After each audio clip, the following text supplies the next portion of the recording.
I was with a friend the other day and we were having lunch just talking about finance, and he had mentioned that he's with his advisor and his advisor had done a retirement projection. And he said, this is the first time I really looked at it and thought to myself, why do I have so much money at the end of my life when I'm probably not gonna need it? It's like, could I be spending more? Should I be spending more? Why I don't need this huge amount of money that I'm not actually using. So we talked about it, and I was like, these are some things that I've learned, here's some things that you can maybe do. But I thought I'd break it down on kind of how our conversation went. First off, I just titled this, How to Max Your Money. And basically that's like how to get the most out of it from the day you start earning it to the day that you die.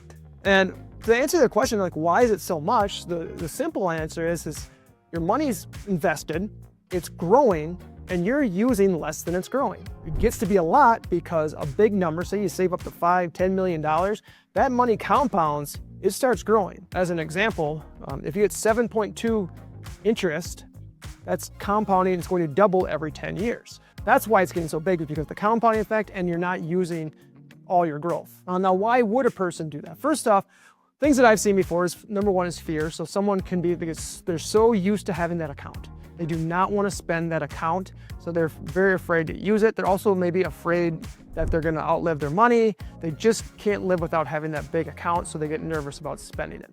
Second is they don't have a big budget. They've kind of lived frugally. That's why they got all the money, and now that they're so used to that, they're not spending very much. And that kind of then turns into also life. So it could be that they maybe are intending that they're going to spend and use more, but life just kind of goes on and you have a routine and you end up just kind of not spending. So those are three big reasons why you wouldn't be using all the money you could. I just talked to him a little bit too about, this is a book that I like giving to people. It's called Die with Zero. It's by Bill Perkins. And it's not a financial planning book, but it's a book that if you think about it deeply, it puts perspective on the best uses of money. Also puts a lot of perspective on the time periods that you have in life and what's maybe going to give you the most joy and how to use those money in different time periods. So I'm going to break down kind of the easiest way I can describe it. First off, let's just look at between 20 to 60, 60 to 80, and 80 plus. There's three different time periods. And from that 20 to 60, let's just say that time that you're saving money, you're able to save up to $5 million. Now, I want to make a point, the big point between 20 and 60, if you're in that age, you still want to use your money.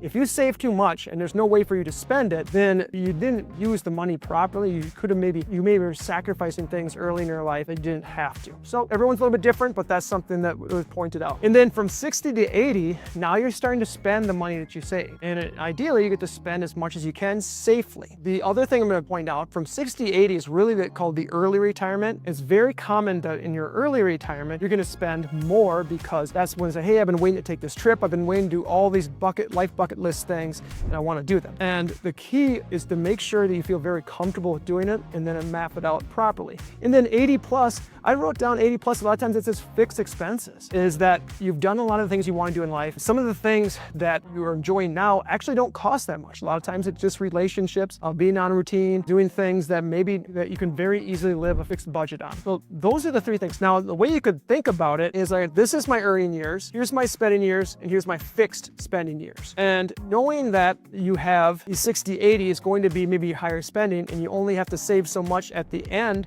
because it's going to be fixed expenses, you can map out from that 60 to 80, maybe a little bit, where this is how I max my money. I'm not left out with so much money at the end. Something the book did talk about was in the insurance piece of it. So say the fear is the reason. I was like, I do not want to outlive my money. Well, there are insurance products for that. I'm not going to get too complicated on how the different insurance products work, but ultimately everyone I think knows there's life insurance, which is protecting you if you were to die too early. And then there's annuities that protects you if you live too long. So let's just say you buy an insurance product and then the insurance product says, I'm going to get an annuity at age 80 and it's going to start paying me a fixed amount at age 80. So that always can give you some peace of mind. And we can run through many details and examples of how much money you can get from different things, but ultimately just know that product exists. And the insurance industry can be pretty complex, so certainly do not jump into anything.